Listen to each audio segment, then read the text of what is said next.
பல ஆண்டுகள் போராடி சுதந்திரம் பெற்று தந்தனர். இந்த தியாகிகளின் புகழ் என்றென்று வாழ்க என கூறி விடைபெறுகிறேன். நன்றி, வணக்கம். வாழ்க பாரதம். நாங்கள் உங்களை எப்படியாவது பழி வாங்குவோம். Shut up your mouth.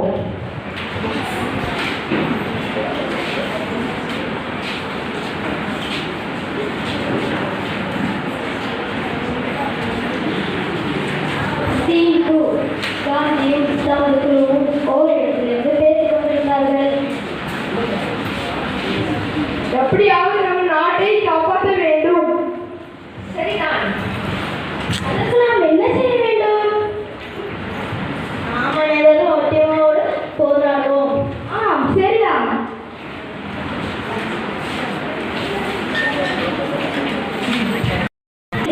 ஆங்கிலேயர்களின் திட்டம், ஆங்கிலேயர்களின் இடத்தில். We need to decide a plan. What plan? To kill Gandhi because he is the barrier of all plans.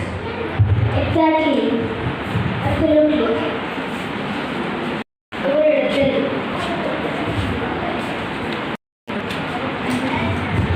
Answer.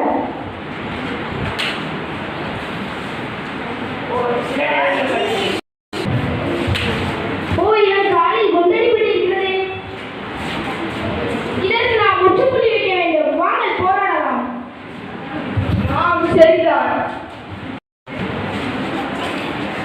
தேசத்துக்காக போராடுவோம். போராடுவோம். தேசத்துக்காக போராடுவோம். தேசத்துக்காக போராடுவோம். We doesn't have voice to fight against these Indians. Let's move back to UK.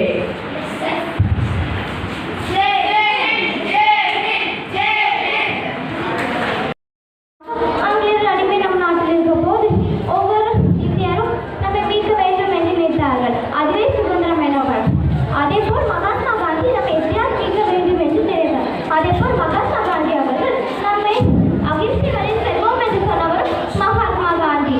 அதேபோல் மகாத்மா காந்தி அவர்கள் உப்பு சத்தியாகிரக போராட்டம், வெளியே ஒத்துழையாமை இயக்கம் போன்றவற்றை அறிமுகப்படுத்தி அயராது உழைத்தார். சுதந்திரம் எனப்படுவது ரத்தம் பெற்று கலவரம் வந்து பெறப்படுவதில்லை. ஏனெனில் இத்தகைய சுதந்திரத்திற்கு பின்னால் எண்ணற்ற வீரர்களும் எண்ணற்ற பெண்களும் ஈடுபாடு முதல் எதிர்த்து போராடிய பெண்மணி வேலுநாச்சியார் ஆவார். அதற்கு பிறகு ராணி லட்சுமிபாய் ஜான்சி அவர்களின் பங்கும் கிபி 1800 முதல் கிபி 1900 வரை நீடித்தது. நமது இந்திய நாடானது சுமார் 2ஆம் நூற்றாண்டு முதலாகவே ஆங்கிலேயரிடம் அடக்கப்பட்டு கிடக்கிறது.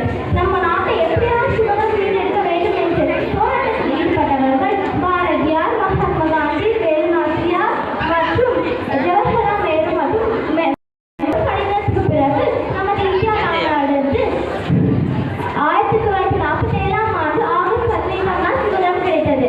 நம் சுதந்திர தினம் அன்று